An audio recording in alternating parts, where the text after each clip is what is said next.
بسم الله الرحمن الرحيم الحمد لله رب العالمين وصلى الله على سيدنا محمد وعلى آله وصحبه والتابعين وبعد أيها الملأ الكريم السلام عليكم ورحمة الله وبركاته.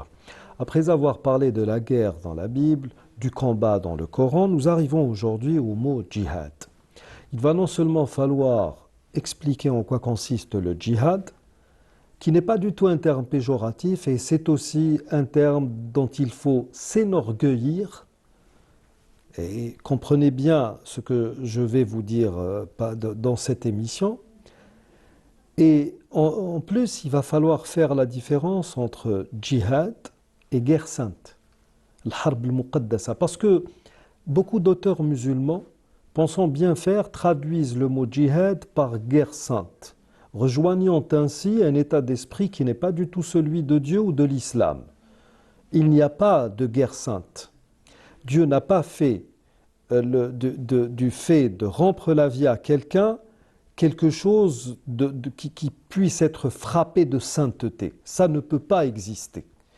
Quand on tue quelqu'un, on ne le fait que dans l'extrême justice et vraiment en dernier recours. On ne peut pas rompre la vie des gens, juste pour plaire à Dieu. Ça ne peut pas exister. Et puis, nous musulmans, nous sommes dans cette logique qui veut que dès lors où une personne meurt alors qu'elle n'est pas en conformité avec Dieu, ceci devrait nous plonger autant nous, musulmans, que ses proches dans la tristesse. Parce que, tout comme on le rapporte selon un athar du messager de Dieu, alayhi salatu salam, qui, selon ses propos, aurait vu un cortège funèbre et aurait dit « une âme qui m'a échappé, une âme que je n'ai pas pu sauver ». Parce que tel est et tel a toujours été le rôle des messagers de Dieu, sauver les âmes des autres.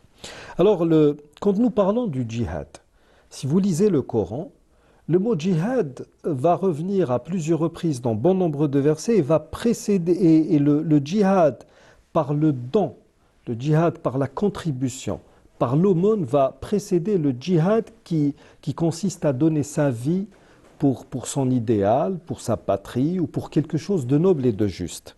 Par exemple, le verset 72 de sourate Al-Anfal, Inna alladhina amanu wa hajaru wa jahadu bi amwalihim wa anfusihim fi sabilillah walladhina awaw wa nasaru ulaika ba'duhum awliya'u ba'd. Et vous avez une multitude de versets qui vont dans ce sens. Dans sourate Al-Hujurat, le verset 15 nous dit ce qui suit. Les vrais croyants sont seulement ceux qui croient en Allah et en son messager, qui par la suite ne doutent point et qui luttent avec leurs biens et leurs personnes dans le chemin d'Allah. Ceux-là sont les véridiques. Mais dans les différentes positions du djihad, parce que là, nous sommes dans une forme de djihad qui ne pourrait prendre que la 9e position, selon bon nombre de nos savants. La première des positions du djihad, c'est quoi? C'est ce que nous appelons en langue arabe djihad nafs. C'est le fait de combattre ces pulsions ou les mauvaises suggestions de son âme. Et ceci va trouver on va dire, son socle par exemple dans le verset 40 de sourate Nazi'at, où il est dit وَأَمَّا مَنْ خَافَ مَقَامَ رَبِّهِ وَنَهَى النَّفْسَ عَنِ الْهَوَى فَإِنَّ الْجَنَّةَ هِيَ الْمَأْوَى. Ou bien cette bribe du hadith du messager de Dieu alayhi salatu salam, qui va intervenir lors de l'oraison d'adieu. قال alayhi salatu wassalam أَلَا أُخْبِرُكُمْ بِالْمُؤْمِنِ. Voulez-vous que je vous dise qui est le véritable croyant ou qui est réellement croyant? من أمنه الناس على أموالهم وأنفسهم والمسلم من سلم الناس من لسانه ويده.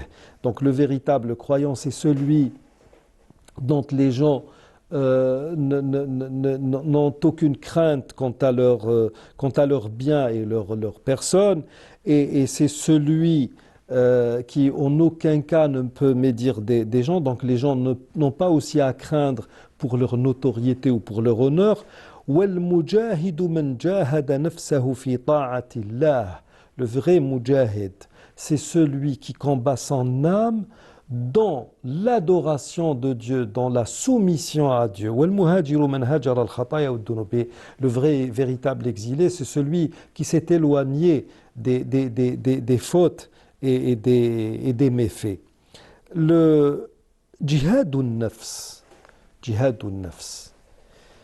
quand, quand vous lisez les textes fondateurs que nous avons en islam, quand vous lisez le Coran par exemple, il est dit à un moment dans Sourate Sajda, Dieu nous parle de ceux qui ont été élus pour être prophètes, de ceux qui ont été élus pour représenter Dieu d'une manière ou d'une autre, en étant des apôtres de ces prophètes qui ont existé, en étant ceux qui ont perpétué leur tradition.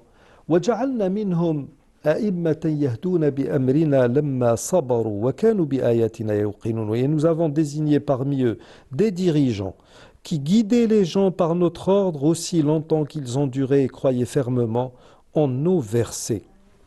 Ça veut dire quoi? Ça veut dire que quand on parle de jihad al-nafs, ou du combat des pulsions de son âme, ceci consiste non seulement à s'éloigner de tout ce qui pourrait mettre Dieu en colère ou de ce qui pourrait nous mettre en infraction vis-à-vis de Dieu, mais ça consiste aussi à faire preuve de patience. Car ce qui est interdit est généralement très très apprécié par l'âme humaine. Al-muharramu ou bien al-mamnu'u marghoub. Dès lors où vous dites à quelqu'un ceci est interdit, il y a quelque chose en lui qui le pousse intimement à aller vers l'interdit, à essayer d'y goûter. C'est l'âme humaine qui est ainsi faite. Donc, le véritable djihad, la première position du djihad, c'est ça. Faire preuve de piété filiale est une forme de djihad. Nous avons dans un hadith authentique un jeune homme qui est venu demander au messager de Dieu alayhi salatu wassalam, de lui donner l'autorisation d'aller avec lui ou de sortir avec lui en campagne de guerre. Et le messager de Dieu alayhi salatu wassalam, voyant le jeune âge de cet homme, et contrairement à ce qui pourrait être dit ou à ce qui circule, les musulmans n'utilisaient pas des enfants dans leur guerre. Et n'oublions pas qu'à l'époque même de la révélation, dès lors où un homme était pubère, il devenait un homme à part entière. C'est-à-dire que s'il a sa puberté à 12-13 ans, c'est un homme accompli. Mais malgré ça, les jeunes gens n'allaient pas en guerre. Ce jeune homme est venu voir le messager de Dieu, alayhi salam, demander l'autorisation de l'accompagner. Et là, le messager de Dieu, alayhi salam, lui dit, « As-tu tes parents ou l'un d'eux encore en vie ?» Et au jeune homme de dire, « Oui, les deux mêmes au messager de Dieu. » Il a dit, « Alors retourne chez tes deux parents et prends soin d'eux. Tel est ton djihad. Hada huwa jihaduk. » Ça veut dire quoi? Ça veut dire que quand nous parlons de djihad, nous parlons d'un effort qui doit se faire et qui, quand il est accompli, il n'est pas forcément apprécié par l'âme humaine. En tout cas, pour vous donner une frange différence entre le djihad et la guerre sainte, quand nous parlons de djihad, nous sommes chez les musulmans, quand nous parlons de la guerre sainte, nous sommes chez les judéo-chrétiens. Alors, si vous lisez l'histoire des croisades de Guillaume de Tyr, il va vous dire qu'avant même de pénétrer dans l'enceinte de Jérusalem, les croisés s'étaient accordés entre eux sur un principe, et qui est que quiconque d'entre eux prenait possession d'un bien, ce bien devenait sa propriété à titre perpétuel. C'est-à-dire que ce qui était souhaité à travers tout cela, ce n'était pas la face de Dieu, mais il y avait quelque chose à gagner derrière tout cela. D'ailleurs, pour financer leur campagne de guerre, les Templiers ont usé d'un subterfuge, hila fiqhiyya, pour rendre licite l'usure. Ils ont fait un travail là-dessus. Tout ça parce que le nerf de la guerre, c'est l'argent, tout simplement. Mais Guillaume de Tyr, justement, a précisé cela dans son livre. Et par contre, quand nous étudions l'histoire de l'islam, nous avons dans le système de guerre qui est celui des musulmans, nous avons le principe de butin de guerre, ce que nous appelons al-ghanima. Quand on parle de ghanima, on parle d'un butin qui a été pris après un effort de guerre, après qu'il y ait eu bataille avec l'ennemi ou contre l'ennemi. Mais il y a aussi le fait, c'est ce qui est prélevé sans qu'il n'y ait eu de guerre préalablement. Alors, nous avons un verset qui est le verset 7 de sourate Al-Hashr où il est dit ما أفاء الله على رسول الله من أهل القرى فلله وللرسول ولذي القربى واليتامى والمساكين وابن السبيل كي لا يكون دولة بين الأغنياء منكم. Le butin provenant des biens des habitants des cités qu'Allah a accordé sans combat à son messager appartient à Allah, aux messagers, aux proches parents, aux orphelins, aux pauvres et aux voyageurs en détresse afin que cela ne circule pas parmi les seuls riches d'entre vous. Ce verset a été révélé parce que le prophète alayhi salam n'a pas donné le butin à ses compagnons après une guerre.